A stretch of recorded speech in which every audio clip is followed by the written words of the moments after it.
What's going on, everybody? This is dkdynamite, and today was a big day for Black Ops Cold War since we got not one but two new trailers revealing upcoming content for the game. You guys probably haven't even seen the second one yet. We also got some new bonuses announced, as well as several changes that Treyarch talked about, which are going to be affecting all modes in the game. Definitely stay tuned. But as I've been talking about on Twitter, I do have a video coming out, which I was going to post yesterday or today, but because of the news, I had to push it back. And in the video, I'm going to have 7 codes that you guys can redeem, which will provide you guys with in-game rewards for Black Ops Cold War, and the codes were given to me by the wonderful website known as Key Codes. I wanted to warn you guys in advance because it is a first-come, first-served basis. Key Codes will be giving me more codes in the future in case you guys aren't fast enough to snatch them tomorrow, but make sure you guys have notifications on. This is when the video goes live. You'll see the codes in the video almost straight away. But before we jump into the new information, be sure to hit that subscribe button down below because about 80% of you that watch my videos aren't subscribed, so make sure you guys are getting notifications every time I update you on Black Ops Cold War. Starting off with the brand new Nuketown gameplay trailer, which features some beautiful shots of the, 5th iteration of Nuketown now, not including zombies versions or Call of Duty Mobile. And what's cool about this version of Nuketown, as confirmed by PlayStation, is that it is somewhere in the Arizona desert, and it is another nuclear test site, not the original one from Black Ops 1, so I guess you could say it's Test Site B, as Treyarch wants to call it. So I like how they give some story to this new version of Nuketown, which is very, very interesting. But we got some new shots of executions, and of course a secret pathway for the RCXD, as we've always had in every iteration of Nuketown. We also saw what is likely to be the new game over screen once the match is over and the nuke goes off, but there's a lot of emphasis on the arcade machine within that game over screen. So I wonder if within the new mannequin Easter egg, we're gonna have to do something with one of the arcade machines. Maybe the reward is being able to play an exclusive game on the arcade machine itself. Definitely lots of questions with that, but I already have plenty of videos planned for when Nuketown 84 does go live in just a couple of days on November the 24th. I'm very excited about this. But if you guys have been frustrated with 6v6 multiplayer, hopefully Nuketown can really hold you guys off until the release of Season 1 in just around 2.5 weeks. We're of course getting brand new 6v6 maps once Season 1 begins. We of course have Gunfight coming out, so that's why I said if you guys are really tired of multiplayer already, try other modes, give the campaign a shot, try some zombies. You know, there's so many things you could do as of right now in case you guys aren't enjoying 6v6 whatsoever. I know skill-based matchmaking is a thing, so that might also affect your experience, and I'm really curious how it is going to affect Nuketown once the map does release. But we also got the release of the Nuketown weapon bundle,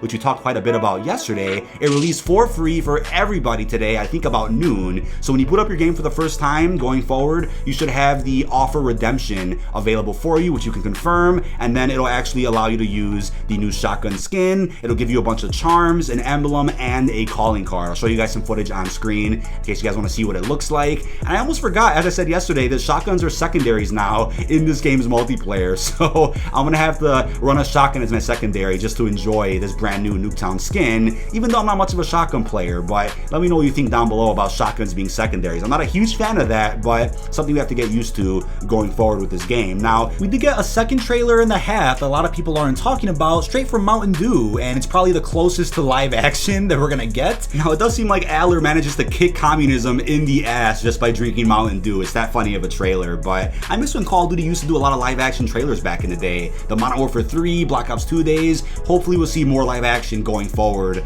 with the Black Ops Cold War season, but maybe we'll even get the return of the Replacer, who's been around since Black Ops 2, doing a lot of advertising for DLCs, operations. Let's just wait and see what they end up doing. But Mountain Dew also went out and tweeted that you can get a free charm and emblem just by tweeting them hashtag Doritos Dewdrop. If you do that, they'll reply back to you saying, please DM us using hashtag Doritos Dewdrop to get your free code. Once you do that, they'll give you a code that you can redeem on callofduty.com/redeem, and boom, the offer will be accepted. So really cool that we're getting a lot of free bonuses this year, right? The Nuketown weapons bundle is hopefully the start of seeing, periodic weapon bundles just released for everybody on all platforms at the same time without having to spend $1. Hopefully we'll see more of that going forward. I really do like offers like this. But now when it comes to a lot of changes that Treyarch confirmed, we got quite a few controversial ones, some of which are going to be reversed in the next update. So a couple of mistakes happened, but I'm actually surprised, just as Tony Flame said, at how quickly Treyarch managed to get together all of the issues with the game so they can patch them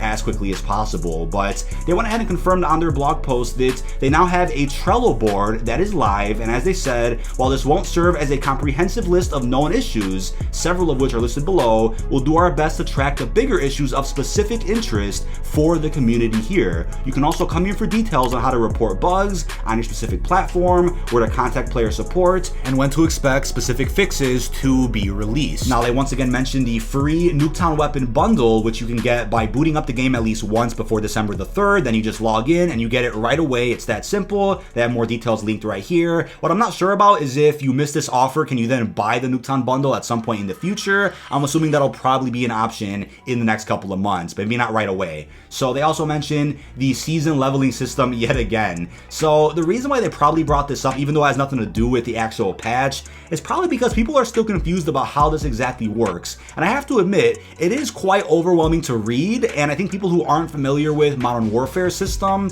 will probably be confused with this if they haven't played Call of Duty multiplayer in a number of years.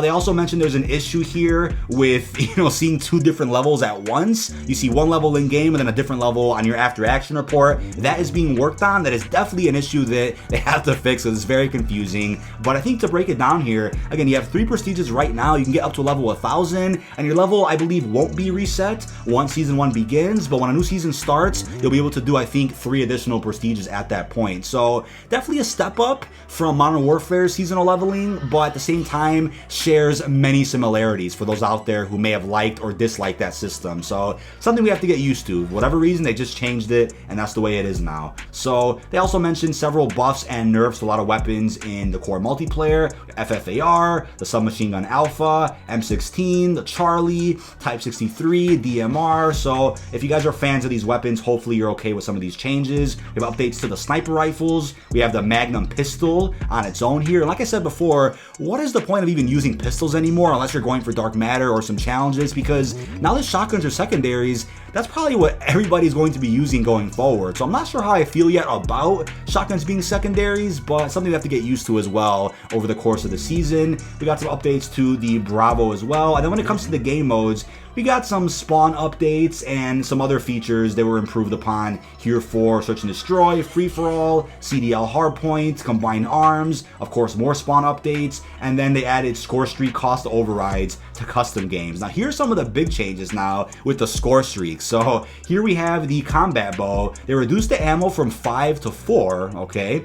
We have the care package increased cost from 1,800 to 2,000. That's interesting. We then have the sentry turret reduced cost from 2,000 to 1,800. The napalm strike increased from 2,100 to 2,500. We then have the air patrol that was reduced to 2,700 after being at 32. And we have the artillery increased to 3,000, so 500 up there. We have the cruise missile that was also increased by quite a bit to 3,500, so that's a lot. And we have the war machine also updated by 500 here, and the attack helicopter got quite a few changes. So an update to 4,500, so 500 up. We have increased damage from 50 to 75 per bullet. I guess that's fair. Increased health.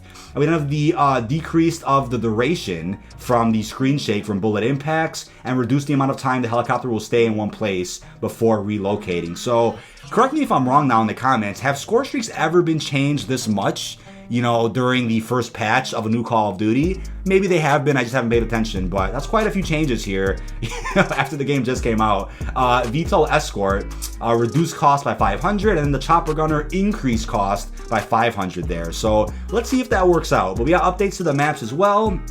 We got an update to the map Garrison, which had to do with a crawl space. We got tomahawks that can now be thrown immediately at round start. I mean, that's cool because back in the day, right when the game starts, you would throw a bunch of tomahawks and try to get some bang shots. I used to do that back in the day. I used to love hitting some of those back during Black Ops 1 and 2. Now, I will have this linked down below in case you guys want to read this in more detail. I don't want the video to be too long, but I do want to get to some of the zombies changes because there are quite a few. So we have improved general zombie pathing. Enemies will now use their out-of-bounds attacks against players in more unintended locations. Not sure if that's a good thing, but we then have closed various exploitable locations where the player can leave the intended play space. And we have some stability fixes right there, but here are the bug fixes. So we have some funny ones here. So with perks, addressed an issue that allowed obtaining multiple versions of the same perk. Definitely had that happen to me. Addressed an issue that prevented purchasing the elemental pop from one side of the machine. Addressed an issue where the tier 3 Ether Shroud could occasionally place the player under the floor. Didn't happen to me, but it happened quite a few times to my buddy Nirko. We were doing an Easter egg, we were doing these other things, and all of a sudden, we just had to restart our game because he got stuck underneath the map and he couldn't even kill himself. So we had some weapon changes here, some progression updates. Now with the HUD, and addressed an issue that caused the player's health bar on the HUD to not properly display as empty when dying under specific circumstances. Definitely a big one there. We have addressed an issue where only 2 of the remaining players' names were visible after 1 of 4 players dropped out of the match. And that was weird because we had a few people randomly join our lobby and they would be on the scoreboard, but wouldn't be on the HUD when we're actually in game. So definitely confusing to know who is and isn't in your match there. Got some visual updates, address an issue that sometimes prevented obtaining item drops. That's a good one. Host migration fixes, and we have some gunsmith updates.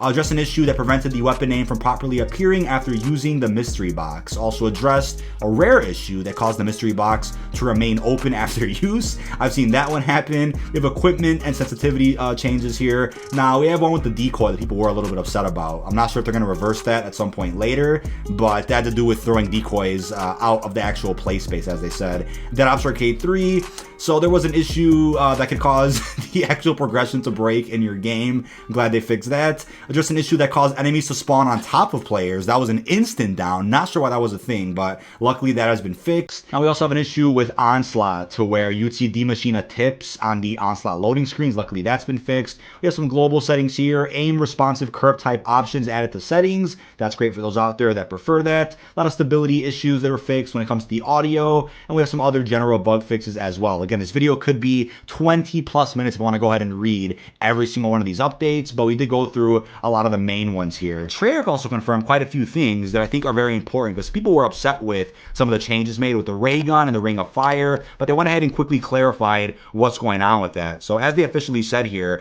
we do have the ray gun ammo cost that was corrected to match its ultra rarity, but the ring of fire was unintentionally affected and will be fixed in an upcoming update. So by design, the ring of fire should pull from the stock ammo of any weapon as long as there's stock available. So thankfully Treyarch clarified that. People were already freaking out right when they read the patch notes, but look, Treyarch's gonna make mistakes. Everybody makes mistakes. Again, there clearly are a few things in this patch that unintentionally got changed, but that will be reversed in the next update, which may end up dropping when Nuketown 84 releases in a couple of days, but if not then probably shortly after that. And there's of course another big update dropping when Season 1 releases on December the 10th. But that is about it. This has been dkdynamite. Leave our thoughts down below in the comment section. What do you think about this patch? What do you guys think of the 2 trailers we got, as well as the in-game bonuses that were confirmed by Mountain Dew? Really hope you've enjoyed, and peace out, everyone.